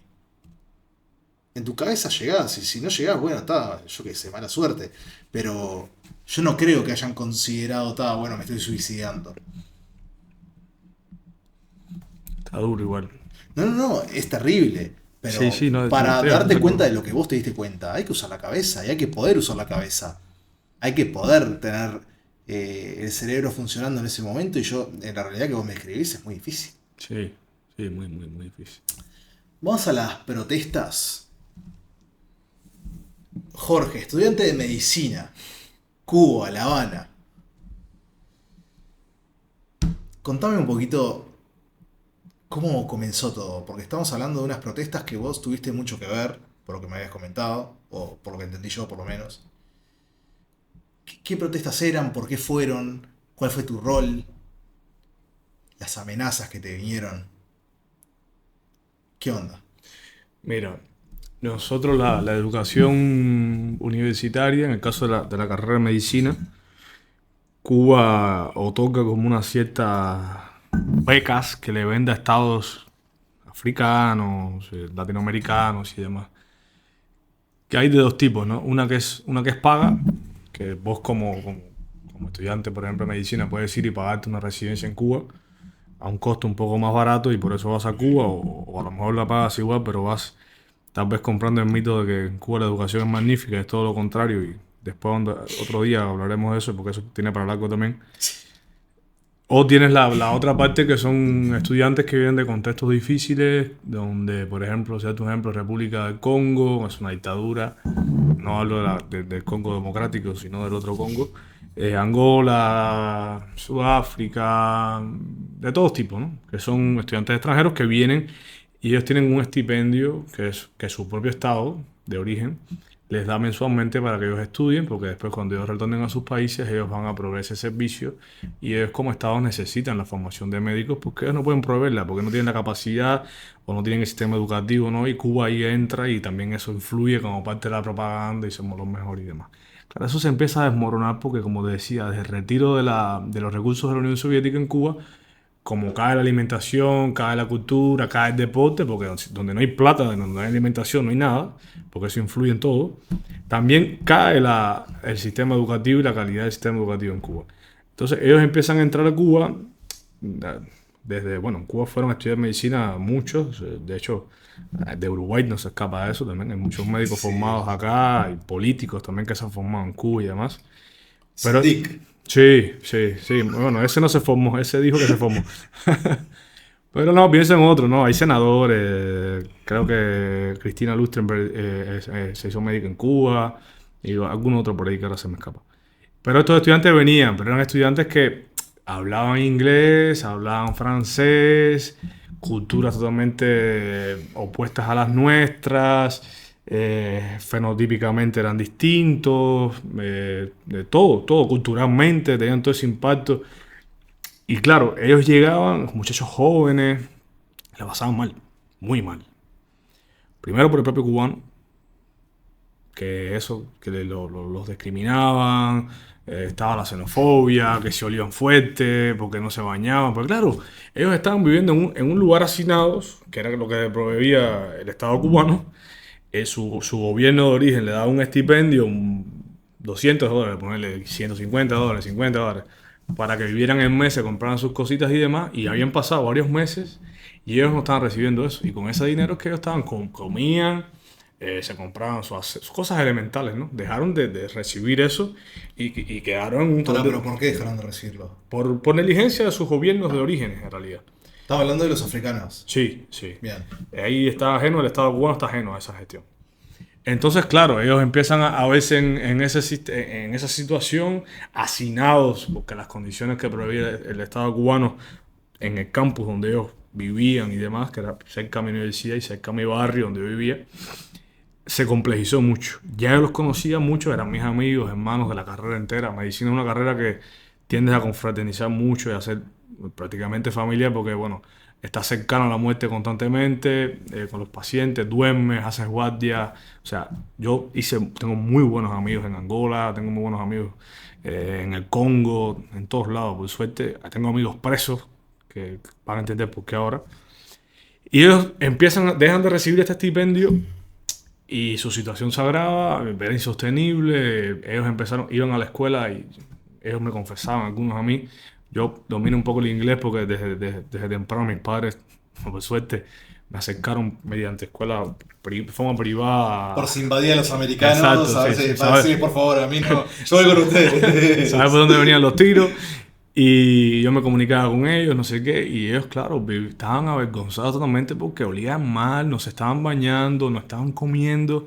¿Y a quién le iban a decir? A su estado. Entonces, la primera hueca que protagonizan, y eso está en internet, lo pueden buscar, es en la propia embajada de ellos, en una de las embajadas, perdón que no recuerdo el país, porque eran varios países ahora, no sé si era Nigeria, bueno, en una embajada, un consulado, que las embajadas en Cuba están en una zona que ellos le llaman zona congelada, que es que son casas de diplomáticos, de no sé qué, de alto cúpula militar y demás.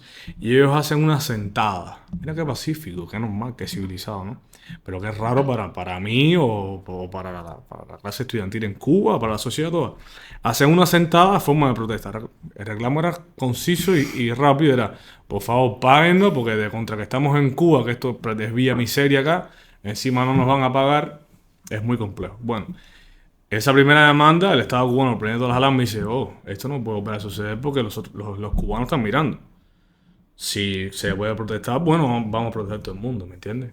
Entonces ellos los regañaron y le dijeron, no, no, no, ya les vamos a pagar el estipendio, ya se les va a pagar, eso viene por ahí.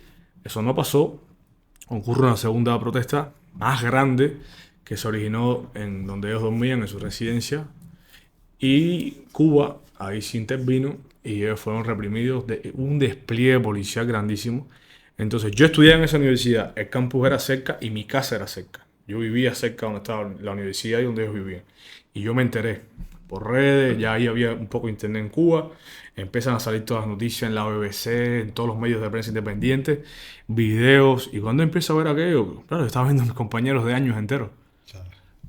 Rastrillos de pistola, los perros mordiéndolos, no sé qué, interrumpieron el campus universitario para adentro, les cayeron a palo, lo sacaron, bueno, todo eso pasó, pues, a mí se me salían las lágrimas de impotencia en mi casa, mi mamá, cálmate, cálmate, cálmate, yo quería ir para ahí. Ta. En esa noche, luego de todo esto, que eso fueron horas, hubieron estudiantes norteamericanos, fue un conflicto que escaló grandísimamente, casi una crisis diplomática porque ellos no golpearon solamente a los estudiantes de Congo, de África, sino que hay de otras nacionalidades que luego las embajadas y los consulados de países sí democráticos empezaron a decirle al régimen, hey, ¿qué estás haciendo? Eso me recuerdo, eso fue súper. Muchas cosas pasaron en un periodo de tiempo corto. Parecía aquello, no sé, la Alemania nazi, la persecución. Eso fue una cosa que no se entendía. No, no, es terrible. Terrible es poco. Y no se había visto nunca algo así. Se había visto algo parecido en la escuela, en Lelan, que era la Escuela Latinoamericana de Medicina, pero con unos estudiantes iraníes. Recuerdo que había pasado algo similar, pero fue algo mucho más pequeño. Esto fue grande. Llega la noche, y como ratas cobardes que son siempre, el régimen manda 2 buses al campo universitario nuevamente con policía especializada para reprimir motines, lo que sea. Eran estudiantes. Los secuestran, los montan en los buses con un listado que habían hecho. Lo empiezan a buscar uno por uno, le dan casa con Z, los suben a los buses, se los retiran de la ciudad de La Habana hacia la periferia, a un lugar específico, como decir acá Canelones, una prisión, algo así que hay por allá, que en realidad era un centro estudiantil abandonado. Los meten ahí, empiezan los interrogatorios y a la mañana siguiente empiezan a deportarlos, a la mayoría. ¿Qué pasa? Que los países de orígenes eran complicados. Por ejemplo, los que fueron deportados hacia el Congo, ya ese estado, ya el Congo, por ejemplo, en el caso del Congo, recuerdo, ya había invertido, mis compañeros estaban en 4º año en ese momento, en 3er año, 4º año, ya habían invertido 3 años de pago. Entonces, si Cuba te deportó y yo te pagué 3 años, ahora vas preso. Vas preso. Entonces, en Cuba les cayeron a palo, mordida de perro, hubo pistolas, hubo represión, los secuestraron, les quitaron los móviles, los montaron en un bus, se lo llevaron para afuera de la ciudad, le hicieron pasar interrogatorios, sabe yo cuántas cosas más que un día se sabrá. Después te deportan y vas preso a tu país, todo eso. Y yo viviendo todo eso y eran mis compañeros, mis amigos de años. O sea, yo cuando vi todo eso, claro, empiezo a comunicarme con todos los que podía. Yo siempre tuve, cuando nadie tenía internet, yo siempre trataba de estar conectado, a pesar de que era caro, trataba más o menos ahí de tener datos en el celular en ese momento, ¿no? Y ayudarlos, venían a mi casa, no sé qué, saber quién estaba preso, quién no, protestar después a la mañana siguiente en la universidad. y una seguida de cosas que fueron agravando la situación. Y claro, eso fue en realidad la gota de comer vaso, porque ya yo venía ya con cierta postura crítica, como de cierto liderazgo estudiantil. No había que ser un genio para darse cuenta que yo tenía una postura anti-régimen completamente desde que tengo 18 años. Yo viajaba fuera de Cuba porque tenía viceturismo a Panamá, eso también es más visto. Una persona que entra y sale de Cuba, a ellos se le prenden las alarmas porque saben que estoy recibiendo información y que mi mente no está en ese juego macabro de ellos. Yo pertenecí a una institución en Cuba que también ellos la tienen como enemiga, que es la masonería. Entonces fueron cosas que fueron acumulándose y que lograron que nada, que en el último viaje que yo tengo a Panamá, yo agarré 4 remeras, 2 chores, porque iba 4 días a Panamá y regresaba, tenía un examen final. Y nada, cuando estoy en Panamá, que llego esa mañana, llego a las 6 junto a mi hermano. A las 10 de la mañana estaban en casa haciendo un allanamiento la policía política, los militares, en casa. Mi madre me llama llorando, no regrese, te van a meter preso, esto es lo que hay. Y yo que sí, ¿cómo no voy a regresar si ese es mi país? Tengo todo ahí, mi familia, mi carrera, mi perro, mis padres, obvio que voy a regresar. Pasaron 3 días y como te comentaba antes de empezar a grabar, yo estaba sentado a las 5:30 de la mañana con la maleta hecha mía, una maleta pequeñita porque no tenía nada. Mi pasaje comprado y mi padrino me llamó y me dijo, no venga, por favor. Mi padrino me pidió el favor, fue quien logró hacerme cambiar de parecer. Por tu madre, por tu hermano, vas a ir preso, no vale la pena. Pero ¿qué hago? Tengo un visado de 30 días en Panamá, no tengo dinero, no tengo nada, no tengo ropa, tengo un menor conmigo, mi hermano tiene 17 años, no sé qué hacer. O sea, ¿qué hago? ¿Qué hago? No sabía qué hacer. En esa situación estaba. Y ahí en Panamá estuve casi 30 días, fui al consulado uruguayo, fue el país que más democrático veía buscando en internet y en materia de educación, soñaba con la posibilidad de poder eventualmente retomar la carrera acá, en el medio de toda esa locura, ¿no? Sin saber si tan siquiera volvería a ver a mis padres o a mi familia. Pero ¿cuánto tiempo tuviste para fijarte, tipo, países democráticos en Latinoamérica, cerca? Mira, yo te voy a ser sincero, previamente a esta situación yo ya estaba estudiando una posible alternativa de hacia dónde emigrar. Porque lo que yo te decía, lo que me pasó a mí, esto que ellos decían exiliarme o desterrarme, realmente, Sí. yo lo veía venir. Claro, yo pensé que iba preso en realidad, no pensé que iban a desterrarme. Entonces yo estaba eventualmente viendo la posibilidad que luego que yo me graduase, salir de Cuba porque hoy preso yo, hoy preso mi hermano y bueno, eso no pasó, pasó esto antes. Entonces ya yo había visto Uruguay, ya estaba ocurriendo una migración masiva de cubanos a Uruguay, o sea, se empezaba a generarse una comunidad en Uruguay desde 2016, 2017. Ya solamente en Cuba no se hablaba de Estados Unidos, sino que se hablaba de Uruguay, un paisito chico que, si te soy sincero, lo único que había escuchado en Cuba, Uruguay era música y maná y fútbol. Y Sudáfrica 2010 eran mis referencias, no, te soy sincero totalmente. No, pero está bien, o sea, nadie sabe lo que es Uruguay. Sí, se tenía Mujica, viste que Mujica se fue muy universalizado, Sí, o sea, bueno, se aparte su de poder izquierda, voy a fijarme ahí en la cámara. y demás. Y nada, dije, bueno, puede ser Uruguay un destino alternativo, una vía de escape eventualmente. Tenés un mate ahí metido, sí.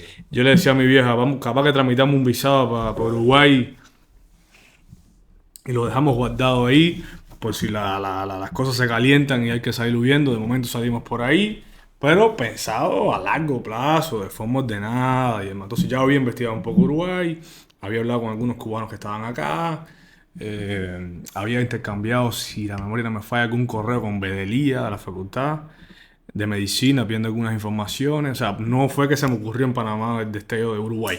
No, claro, aparte más de un día no tenías ahí Exacto. para tomar la decisión. Igual estuvo un mes en Panamá, casi. No estaba seguro si venir por Uruguay o si ir para Estados Unidos en qué momento. Pero como yo te decía, nunca estuvo en mi cabeza irme de Cuba. No quería irme de Cuba. No quiero, de hecho, cada día quiero regresar. No estaba en mí irme de Cuba. Toda mi generación prácticamente completa, novias, amigos, todo el mundo se ha ido. Incluso cuando yo estaba en Cuba, yo me sentía que me estaba quedando solo porque todo el mundo se estaba yendo. Eso es otra cosa que desde el punto de vista psicosocial impacta sobre todo a la juventud le pasa mucho a los venezolanos, le ocurrió mucho reciente a los argentinos también, con todo el tema de la crisis, que el país empieza a migrar, sobre todo la juventud, y empieza a quedarse atrás, más rezagado, una población más avejentada, más a la tercera edad, y eso también tiene un impacto negativo, pero a pesar de todo eso yo quería quedarme en Cuba. No pude, no pude, me obligan a esta situación que se me da. Y nada, no tuve suerte en Panamá, no me recibió la cónsula en su momento, la tuve a una puerta de distancia, le expliqué la situación a la secretaria, no le importó, estaba armando el bolso, seguía de vacaciones, se fue, no sé quién es, no sé quién era, ni la busqué en su momento. Y nada, me tocó hacer la travesía como todos los cubanos, sacamos un pasaje hacia Guyana, acá.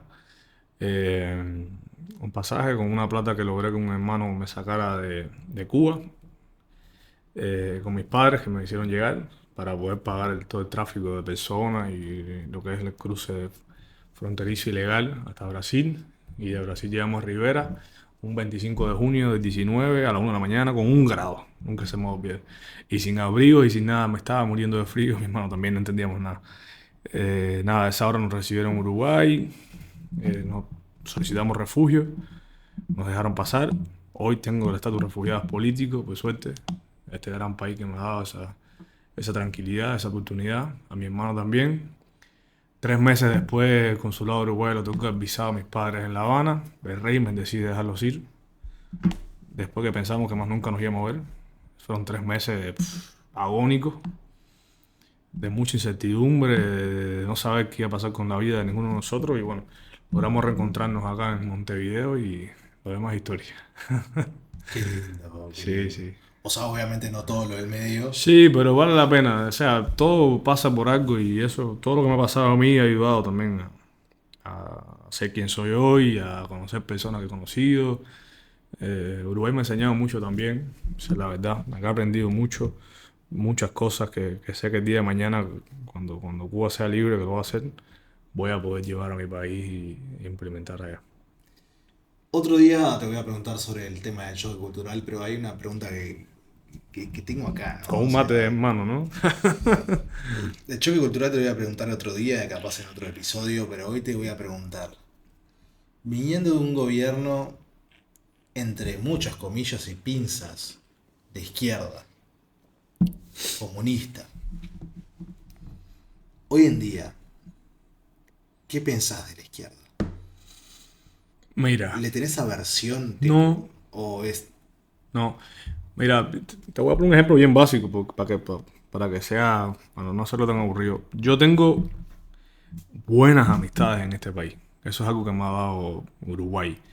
A veces la gente piensa por la naturaleza de mi trabajo y la ONG que nosotros fundamos acá y que manejamos y demás, que es Cubanos Libres en Uruguay, piensan que yo estoy rodeado constantemente de cubanos y es todo lo contrario. Por proceso natural se dio así. Mi círculo, mi núcleo fuerte de amistad acá en el país es uruguayo. De hecho, nosotros nos estamos conociendo por un amigo, ya un hermano que es uruguayo. la U? Lau, que creo que no es de derecha. Y así, tengo buenos amigos, o sea, mis amigos con los que más tengo contacto diario prácticamente son de izquierda. Yo no tengo un problema con la izquierda, porque si yo tuviera un problema con la izquierda, yo estoy yendo en contra de todo lo que yo creo. O sea, yo creo en la pluralidad de ideas, creo en la libertad de pensamiento. Diferente, muy diferentes cuando me mencionan el comunismo, ahí sí, ahí no transamos. No transo, no lo entiendo, nunca lo voy a entender, lo viví en carne propia, lo estoy viviendo todavía hoy en día.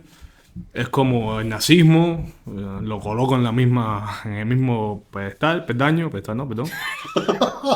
O sea, yo con el comunismo nada, con la izquierda democrática, bien, perfecto. Hay que tenerle cuidado porque la izquierda tiende a radicalizarse, la derecha también, las ideologías, por supuesto, Ojo que todas no son perfectas, pero Ojo que el socialismo es distinto también el socialismo. No, pero no se inventó supuestamente como paso previo al comunismo. Mira, socialismo yo tampoco, o sea, yo socialismo como te decía, no me gusta y lo veo también. De hecho, si tú ves el modelo cubano, es un modelo socialista en sus inicios. De hecho, Fidel Castro en el 60, cuando le hacen las primeras entrevistas, incluso medios de prensa norteamericanos, él lo jura y perjura que no, el comunismo nunca. Eso es socialismo, además. O 5 años más tarde, en 1965, instaura un régimen comunista, partido comunista. Hoy en Cuba la constitución, que es la Carta Magna, a pesar de que es la de ellos, ¿no? De 2019 y que nadie la votó y que se inventaron la cifra, en toda nación debe ser lo que está por encima de todo. Ellos la supeditan al Partido Comunista, así como lo refleja la Carta Magna. Entonces, nosotros, es como dicen acá en Uruguay, estamos quemados con leche. Cuando vemos comunismo, cuando vemos socialismo, igual nos pasa. O sea, sabemos, tenemos esa, porque lo hemos vivido en carne propia y sabemos. Pero la izquierda, siempre que sea democrática, siempre que no sea demagogia o no se asemeje o no se alinee también. Porque también pasa que hay izquierdas que juegan en el tablero democrático y forman parte más sin embargo, empatizan y forman parte del problema nuestro. ¿Por qué? Porque se solidarizan con el régimen, van a Cuba, se sacan fotos y demás. A veces, volviendo al tema de los comentarios en redes sociales, a mí me dan mucho palo porque yo me meto con ciertas figuras políticas del país que están vistas como la izquierda moderada de Uruguay. Entonces es un poco en contraposición, porque a veces el Partido Comunista acá, hablo de Uruguay porque es donde estoy viviendo, el Partido Comunista acá no le veo tanta relevancia como la izquierda moderada, porque la izquierda moderada de Uruguay, en la realidad, es más afín perdón, al régimen cubano, va a Cuba, se toma fotos, lo defiende, comparte su política, se presta juego su propaganda y demás. Entonces a veces es como, no puedo ser absoluto. Así con el comunismo pienso que sí. Lo demás está supuesto a revisión y si eres democrático y defiendes la libertad en donde quiera, sí, en China, en Emiratos, en Cuba y en Venezuela y en Nicaragua, en todos lados, yo siempre del lado de la libertad. Después lo demás es discutible, menos el comunismo. Eso sí que no.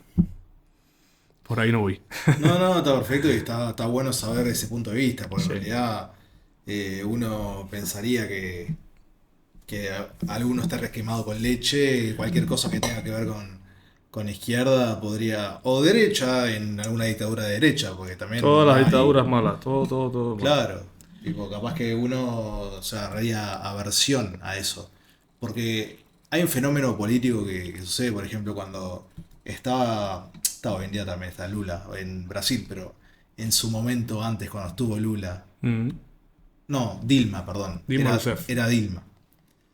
Que la sacaron tipo por todo el tema de el Lavallato, no me acuerdo bien cómo era. Se fue imputada. Claro, salió y la gente votó todo lo contrario, tipo lo más derecha posible se fueron.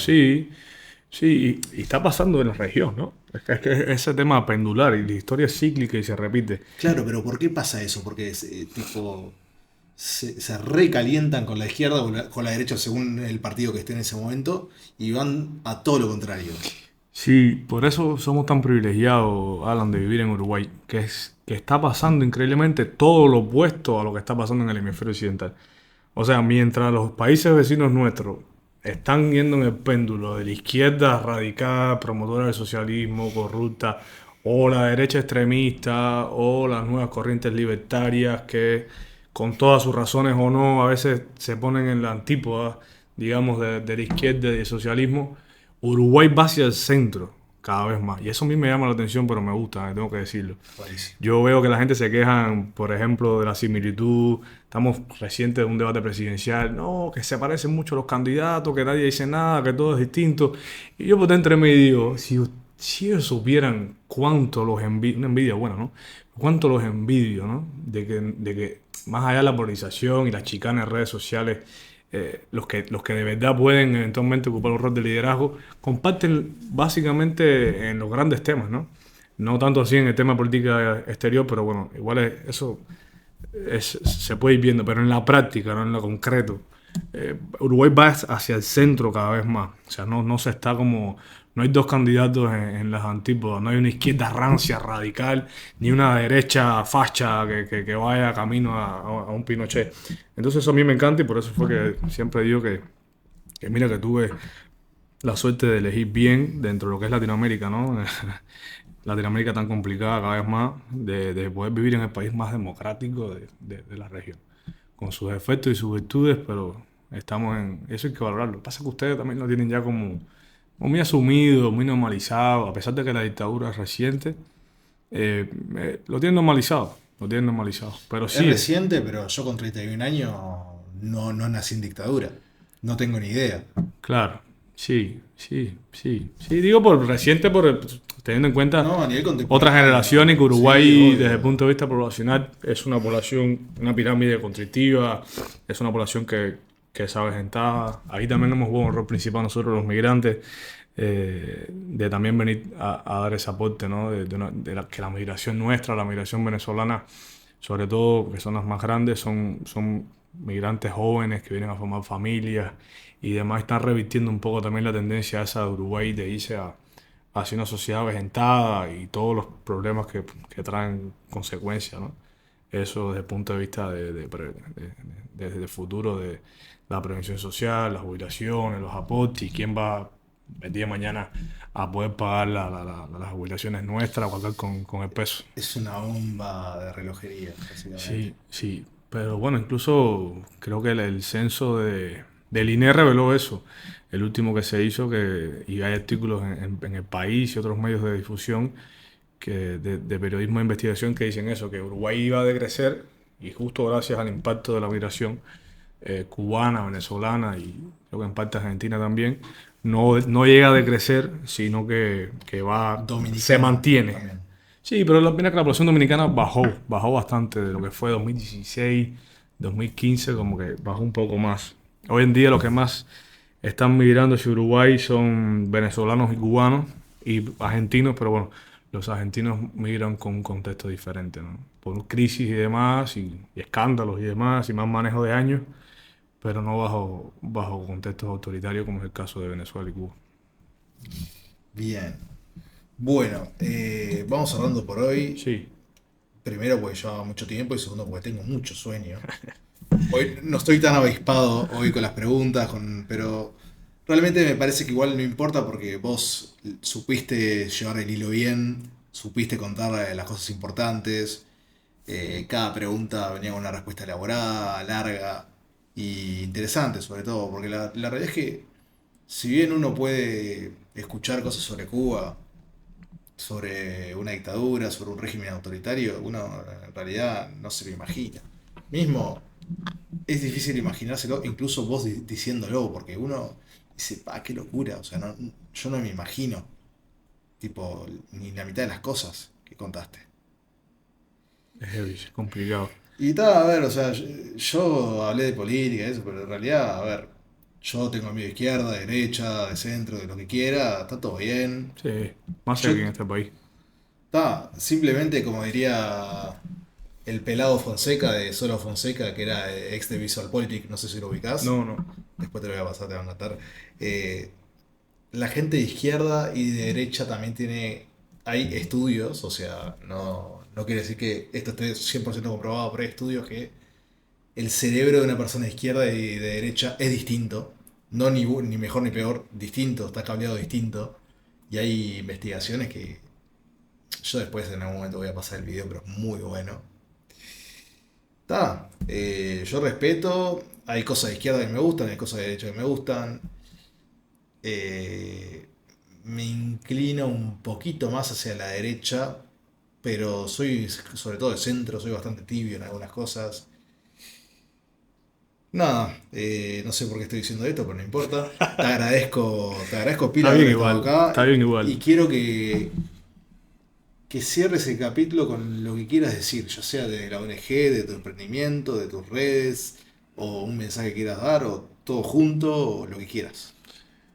No, yo creo que un poco yendo por el hilo y en el contexto, ¿no? Aunque yo sé que hoy la creación de contenidos digitales es muy atemporal. Esto lo puede ver una persona mañana, nadie tiene idea a qué hora estamos grabando, no lo voy a decir tampoco, es bien tarde, pero teniendo en cuenta el contexto actual y demás, quiero que dejar un mensaje, sobre todo teniendo en cuenta mi comunidad y la comunidad venezolana, que son las comunidades que más me tocan defender y más siento cercana y demás.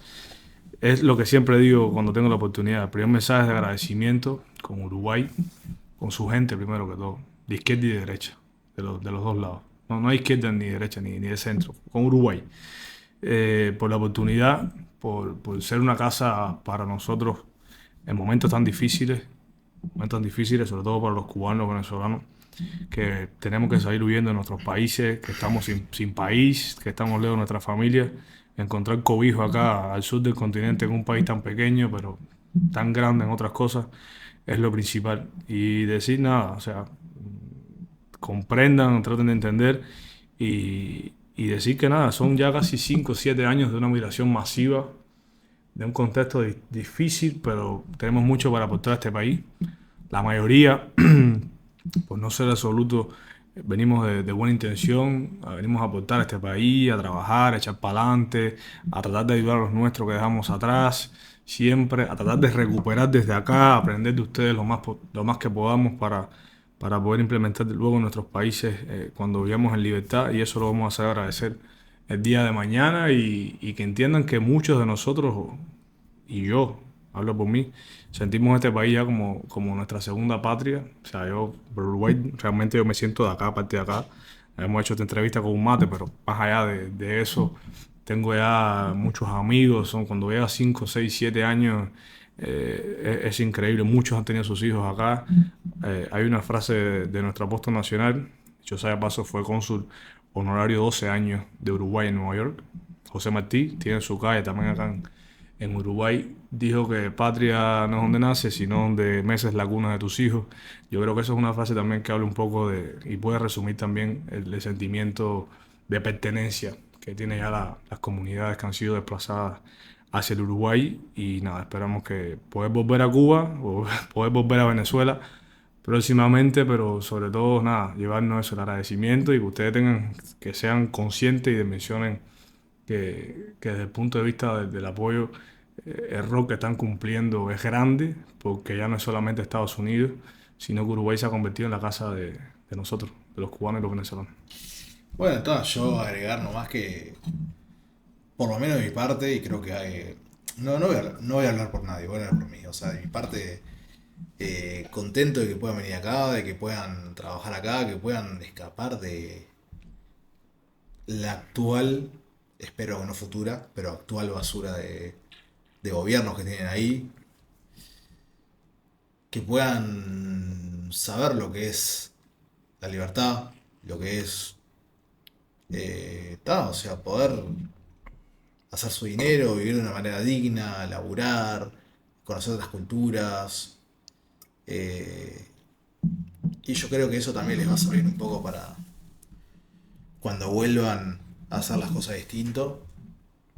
Que a ver, entiendo que no depende tanto de ustedes, sino de que si tiene un gobierno represor, en realidad uno puede protestar mucho, si mientras el gobierno tenga las armas, sí, no es tan fácil. Pero yo creo que con otra cabeza, se pueden hacer las cosas de otra manera. Hay que dar la batalla desde donde podamos igual. Obvio, sin duda. Y todos los exilios han cumplido un rol fundamental en todos los procesos de democratización cuando han existido dictaduras a través del paso de los tiempos. Uruguay pasó. Muchos uruguayos se exiliaron en Venezuela, muchos uruguayos se exiliaron en Cuba. Aún Cuba está siendo una dictadura paradójicamente, pero bueno, ha pasado y de cierta forma es como una evolución de ese favor, un ciclo que ojalá se pueda romper y tengamos una Latinoamérica perfecta. Creo que no, nunca, porque la historia indica que así no va a ser, pero al menos libre de regímenes que sean de carácter autoritarios y represivos y desestabilizadores, como son el caso de Cuba y Venezuela, que no afectan solamente a los cubanos, sino que afectan en realidad a toda la región, y eso también está bueno ponerlo en perspectiva. Bien. Bueno, les agradecemos por estar acá. Realmente, Jorge, un gusto. Gusto es mío. La verdad, o sea, es la primera vez que te veo y la verdad que está muy bueno todo lo que hablamos. Espero que hayan disfrutado, que hayan aprendido. Y nos vemos en el siguiente episodio de Date un Tiempo Podcast. Abrazo grande. ¡Chau! Abrir los ojos, sentirte vivo, no se arreen de tus palabras, te lo tengo que decir, porque al final de cuentas uno se queda cómo lo hicieron sentir.